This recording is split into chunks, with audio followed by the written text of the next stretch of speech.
నేను పెళ్లి చేసుకోను, నాకు పిల్లలు పుట్టరు, ఎప్పుడు, ఎన్నటికీ, ఎప్పటికీ.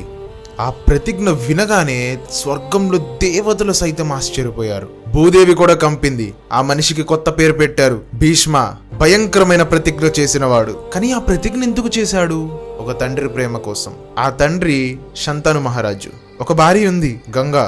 ఆమె వెళ్ళిపోయింది. కానీ మనిషి మనిషేగా. ఒకరోజు గంగానది ఒడ్డున ఒక స్త్రీని చూస్తాడు. ఆమె పేరు సత్యవతి.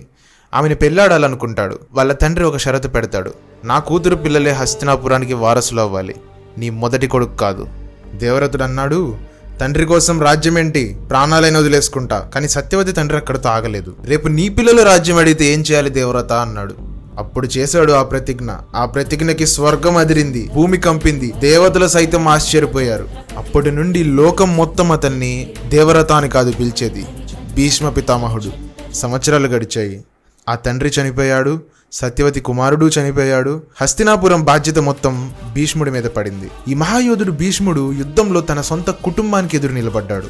అతను తలుచుకుంటే యుద్ధం ఆపేసేవాడు. కానీ అతను యుద్ధం ఆపకుండా ఒకటే మాట అన్నాడు, పాండవులే ధర్మపక్షమని నాకు తెలుసు, కానీ నేను ఇన్ని రోజులు హస్తినాపురం అన్నం తిన్నాను. ఆ సింహాసనాన్ని రక్షిస్తానని ప్రతిజ్ఞ చేశాను. ఒక తండ్రి ప్రేమ కోసం తీసుకున్న నిర్ణయం ఒక వంశాన్ని నాశనం చేసింది. ఇది న్యాయమా? అసలు ధర్మం అంటే ఏమిటి? అర్జునుణ్ణి కూడా గొప్ప విలుకుడుగా మార్చిన మహాగురువు ఆకలితో పుట్టిన ప్రతీకారం గురించి నెక్స్ట్ ఎపిసోడ్లో చెప్తా. ఫాలో కొట్టేసుకో, మళ్ళీ తప్పిపోతా.